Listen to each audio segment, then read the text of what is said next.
तो चलिए आज एक ऐसी कहानी की तह तक चलते हैं जो सुनने में बिल्कुल फिल्मी लगती है, लेकिन है एकदम सच्ची। अच्छा। हमारे पास जो स्रोत है वो मरून फाइल्स यूट्यूब चैनल पर शेयर की गई एक सब्सक्राइबर की कहानी है। हम्म। ये बात है 2023 की, ओडिशा की मशहूर रथ यात्रा। ओके। माहौल ऐसा कि लाखों लोग, हर तरफ उत्सव, और इसी भीड़ में चार दोस्त हैं, अविनाश, प्रखर, धर्म और ऋतु। और ये माहौल, ये रथ यात्रा का जो संदर्भ है, ये बहुत जरूरी है। आप सोचिए, लाखों लोगों की आस्था एक जगह पर केंद्रित है। ऐसी जगहों पर वो ऊर्जा का एक अलग ही स्तर होता है। सही बात है। और इन्हीं जगहों पर लोक कथाएं, किस्से, कहानियां और जो पीढ़ियों से चली आ रही मान्यताएं हैं, वो बहुत जीवंत हो उठती हैं। तो उत्सव और भीड़ का ये संगम एक ऐसा मंच तैयार करता है जहां सच और वहम के बीच की लकीर बहुत आसानी से मिट सकती है। बिल्कुल। और इन दोस्तों के साथ भी यही हुआ।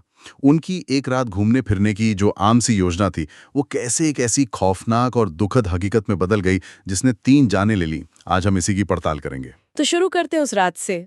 देखते हैं कि वो कौन सा पहला गलत फैसला था जिसने घटनाओं की इस भयानक चेन को एक तरह से शुरू किया।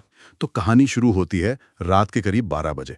चारों दोस्त भीड़ में घूम रहे हैं और तभी प्रखर को जोर की भूख लगती है। उसी वक्त प्रखर की गर्लफ्रेंड ऋतु को घर से फोन आने लगते हैं। तो तय ये होता है कि अविनाश ऋतु को उसके घर छोड़ाएगा और प्रखर और धर्म पास में ही कुछ खाने के लिए निकल जाएंगे। और ये रहा पहला कदम, नेवर स्प्लिट द पार्टी। हाँ, ये तो लगभग हर डरावनी कहानी का पहला नियम है ना?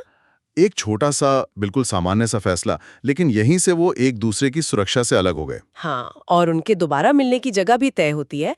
बाबूसाही इलाके में एक बरगद का पेड़। बरगद का पेड़। हाँ, और अविनाश कहानी में बताता है कि ये जगह थोड़ी बदनाम है।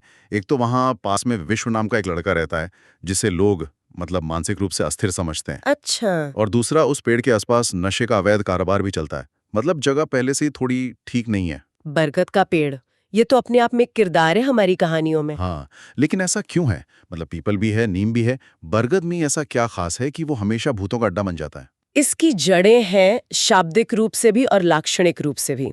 बरगद की जो लटकती हुई जड़ें होती हैं, जटाएं, वो एक भ्रम पैदा करती हैं, एक जाल जैसा। अंधेरे में वो इंसानी बालों या लटकती हुई आकृतियों जैसी दिखती हैं। दूसरा, उसका विशाल आकार और घनापन, वो दिन में भी अपने नीचे अंधेरा बनाए रखता है।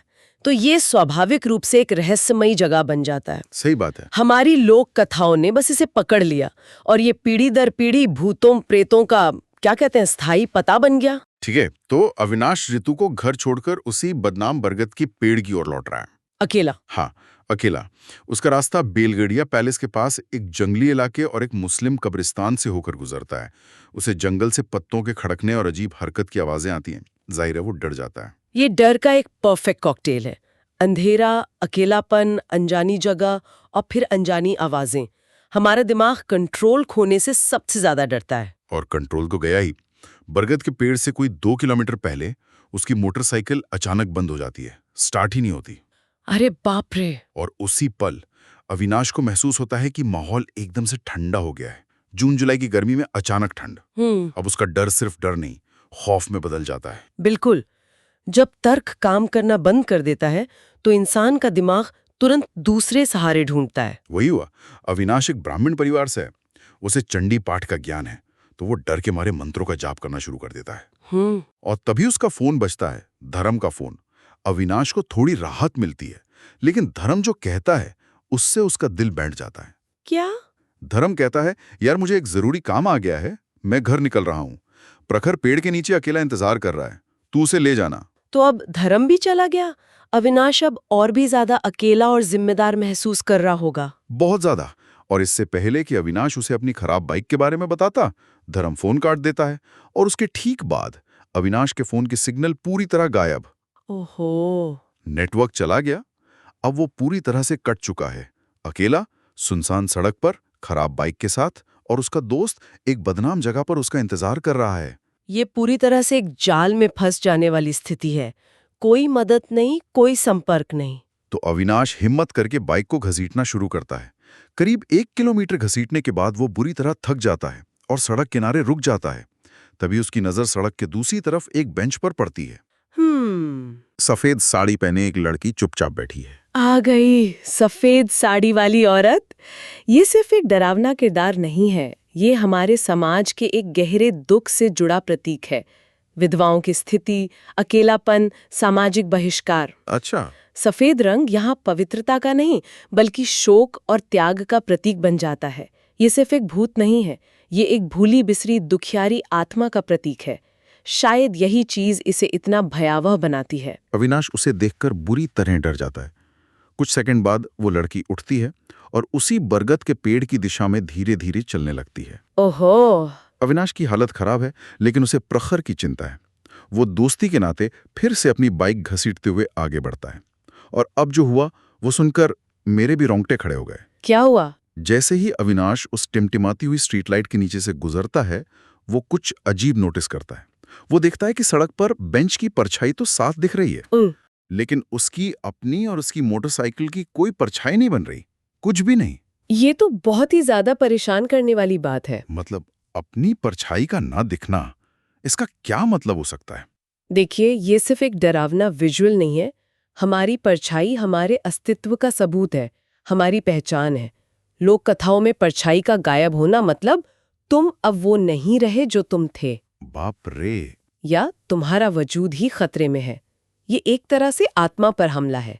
ये एक संकेत है कि कोई अलौकिक शक्ति तुम्हारे इतने करीब है कि उसने तुम्हारी भौतिक पहचान को ही मिटा दिया है। जाहिर है ये देखने के बाद अविनाश की हिम्मत जवाब दे गई।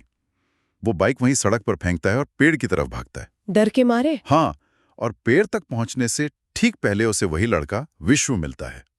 विश्व उसे रोकता है और चेतावनी देता है, वहां मत जाओ, इस समय वहां जाना ठीक नहीं होगा। ये भी कहानियों में एक दिलचस्प मोड़ होता है। एक ऐसा किरदार जिसे समाज पागल या अस्थिर समझता है, वो उस सच्चाई को देख पाता है जिसे आम लोग नजरअंदाज कर देते हैं। शायद इसलिए कि वो दुनिया को हमारी आपकी तरह तर्क की नजरों से नहीं देखता। लेकिन अविनाश उसकी बात अनसुनी कर देता है। उसे लगता है कि उसका दोस्त वहां अकेला है। वो आगे बढ़ता है और देखता है कि प्रखर पेड़ के नीचे सिर झुकाए खड़ा है। अच्छा। उसे आवाज देता है, प्रखर। प्रखर धीरे से सिर उठाता है। अविनाश नोटिस करता है कि प्रखर की आंखें हल्की लाल हैं, और जब वो हाँ बोलता है तो उसकी आवाज थोड़ी बदली हुई लगती है, थोड़ी नरम, थोड़ी जनाना। यहाँ पोजेशन या किसी बाहरी शक्ति के कब्जे की धारणा सामने आ रही है। ये दुनिया की लगभग हर संस्कृति में मौजूद है। शरीर वही है, लेकिन उसके अंदर की आत्मा, उसकी चेतना बदल गई है। प्रखर अविनाश को घर चलने के लिए कहता है, लेकिन उसे एक लंबे और अनजान रास्ते मधुबन रूट पर ले जाता है। अविनाश को अजीब लगता है, लेकिन वो चुपचाप चलने लगता है। उसे एक और बात खटकती है, प्रखर के कदमों की कोई आहट नहीं आ रही। वो बिल्कुल चुपचाप चल रहा है। बाप है। अविनाश से रहा नहीं जाता। वो चिढ़कर पूछता है, क्या बात है यार, कुछ बोल क्यों नहीं रहा? और यहाँ? हाँ। प्रखर रुकता है, उसकी तरफ मुड़ता है और एक बिल्कुल अलग पतली आवाज में कहता है, ये तुम्हारा दोस्त नहीं है। ओ? और इसके बाद एक ऐसी भयानक हंसी हंसता है जिसे सुनकर अविनाश के होश उड़ जाते हैं। ये वो पल है, ये संवाद कहानी का केंद्र बिंदु है। ये उस डर की पुष्टि है जो अविनाश को अब तक महसूस हो रहा था। अब ये सिर्फ शक नहीं, एक भयानक हकीकत है।